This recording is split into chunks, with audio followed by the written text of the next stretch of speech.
আজকে পদ্মা নদীর উপর ফারাক্কা বাঁধ, আজকে তিস্তার উপর বাঁধ, আজকে টিপাইমুখ বাঁধ। বাংলাদেশের নদীমাতৃক দেশ শুকিয়ে যাচ্ছে ক্রমাগত।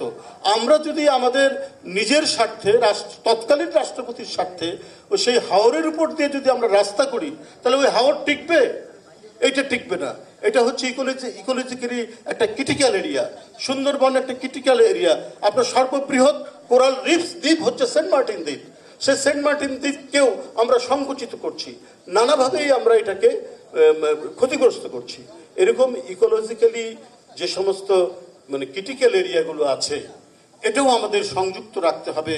যখন বিএনপি ক্ষমতায় যাবে এগুলোকে সংরক্ষণ করা।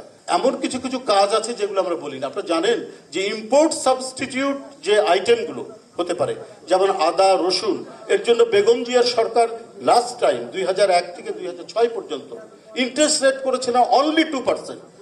শতকরা 2% ছিল ইন্টারেস্ট রেট, যাতে আমাদেরকে ভারত থেকে আদা কিনতে না হয়, আমাদের পেঁয়াজ কিনতে না হয়। এবং সামার অনিয়ন, গ্রীষ্মকালীন পেঁয়াজ, আমাদের তো চৈতালি পেঁয়াজ হয় চৈত্র মাসে, কিন্তু সারা বছর যাতে পেঁয়াজ হতে পারে এই কারণে সামার অনিয়নের ব্যবস্থা করেছিলেন, যার কারণে আমরা স্বয়ংসম্পন্ন হতে পারি। আর পারবো না কেন? দেখুন, আগে আমাদের গরু আসতো কোরবানির সময়, নানা সময়। ভারতের গরুর উপর আমাদের নির্ভর করতে হবে। ইন্ডিয়া বন্ধ করে দিয়েছে। বাংলাদেশ স্বয়ংসম্পন্ন গরুতে। বাংলাদেশের প্রতিটি গ্রামে গ্রামে, বাড়িতে বাড়িতে গরুর ফার্ম, ছাগলের ফার্ম এত বেশি হয়েছে। আমাদের তো ভারতের উপর নির্ভর করতে হয় না, আমাদের পেঁয়াজের উপর নির্ভর করতে হবে না, আমাদের আদার উপর নির্ভর করতে হবে না, আমাদের অন্যান্য যে কৃষি আইটেম আমাদের আমদানি করতে হয় তার উপর নির্ভর করতে হবে না। যদি আমরা একটা একাগ্রতা নিয়ে, যে স্বপ্নের কথা, যে একাগ্রতার কথা, যে দৃঢ়তার কথা ভারপ্রাপ্ত চেয়ারম্যান ক্রমাগতভাবে বলে এসছেন, আমরা সেটা যদি সত্যিকার অর্থে ইমপ্লিমেন্ট করতে পারি, জনগণের ইচ্ছায় শুভেচ্ছায় যদি আমরা ক্ষমতায় যাই। আর আমাদের সম্পদের অভাব কোথায়? আপনারা জানেন পৃথিবীর শ্রেষ্ঠতম কয়লা আমাদের এখানে হয়, এবং এর একটা বিরাট রিজার্ভ আছে, এবং মাইনেবল ডেপথের মধ্যে সেটা পাওয়া যায়।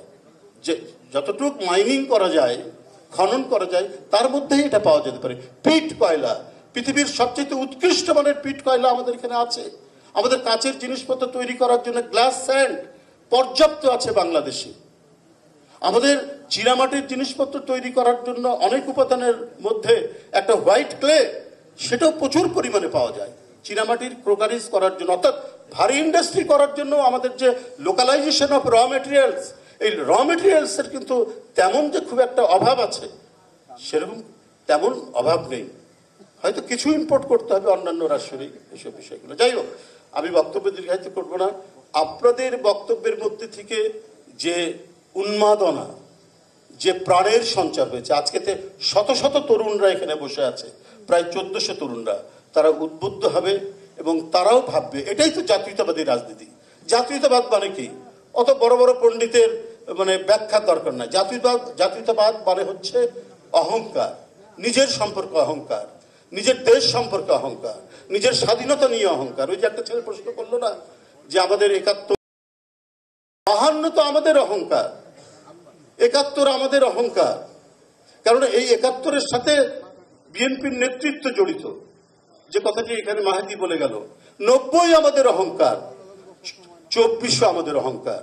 একটা বিশাল রাজনৈতিক দলের নেতৃত্ব দিচ্ছেন তারেক রহমান সাহেব। গোটা জাতিকে যদি সেদিন ঐক্যবদ্ধ করে ওই ছাত্রদের আন্দোলনের সাথে সম্পৃক্ত না করতেন, তাহলে কি এই ছাত্ররা যখন আন্দোলন করছে, গুলি খাচ্ছে, বাড়িতে বাড়িতে আশ্রয় পাচ্ছে, কিসের জন্য? যে গণভিত্তিক রাজনৈতিক দল বিএনপি, তার নেতাকর্মীরা যেমন রাস্তায় নেমে গুলি খাচ্ছে, আবার ওই যে সন্তানরা, শিশুরা, কিশোররা, তারা যখন গুলি খেয়ে বিভিন্ন জায়গায় যাচ্ছে, বাসা থেকে, বাড়ি থেকে লোকগুলো এসে তাদেরকে নিয়ে যাচ্ছে, ক্লিনিকে নিয়ে যাচ্ছে, বাসায় আশ্রয় দিচ্ছে, বাসায় বাসায় বিএনপি পরিবারের বাসায় বাসায় তারা আশ্রয় পেয়েছে। কিসের জন্য? বিএনপি এই সংগ্রামের একটি নেতৃস্থানীয় দায়িত্ব পালন করেছে এবং সংগ্রামের অগ্রদূত হিসাবে কাজ করেছে ভারপ্রাপ্ত চেয়ারম্যানের নির্দেশে এবং ভারপ্রাপ্ত চেয়ারম্যানের নেতৃত্বে। সেদিন আমরা কাজ করেছি। আমরা তো ওই দিন 24-এর সেই আন্দোলনে আমরা অনেকেই সেদিন কারাগারে, জামিনুল এখানে বসে আছে, একসাথে আমরা কারাগারে একসাথে রিমান্ড খাচ্ছি। কেন? আমরা যদি ঘরে বসে থাকতাম, আমরা যদি ভারপ্রাপ্ত চেয়ারম্যান তারেক রহমান সাহেব যদি আমাদেরকে না বলতেন, আমরা কি যেতাম রাস্তার মধ্যে? আমরা তো যেতাম না।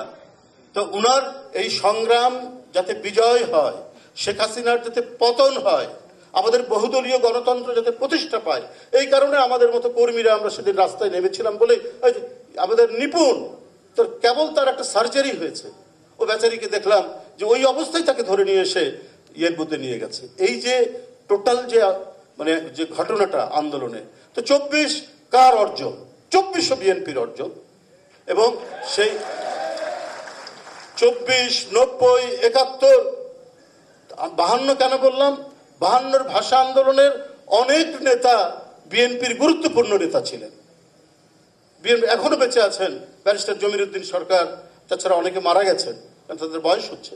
তো আমাদের ইতিবাচক আন্দোলন, আমাদের জাতির গৌরবের আন্দোলন, গর্ব করার আন্দোলন এবং অর্জনের সাথে বিএনপির ইতিহাস ওতপ্রোতভাবে জড়িত।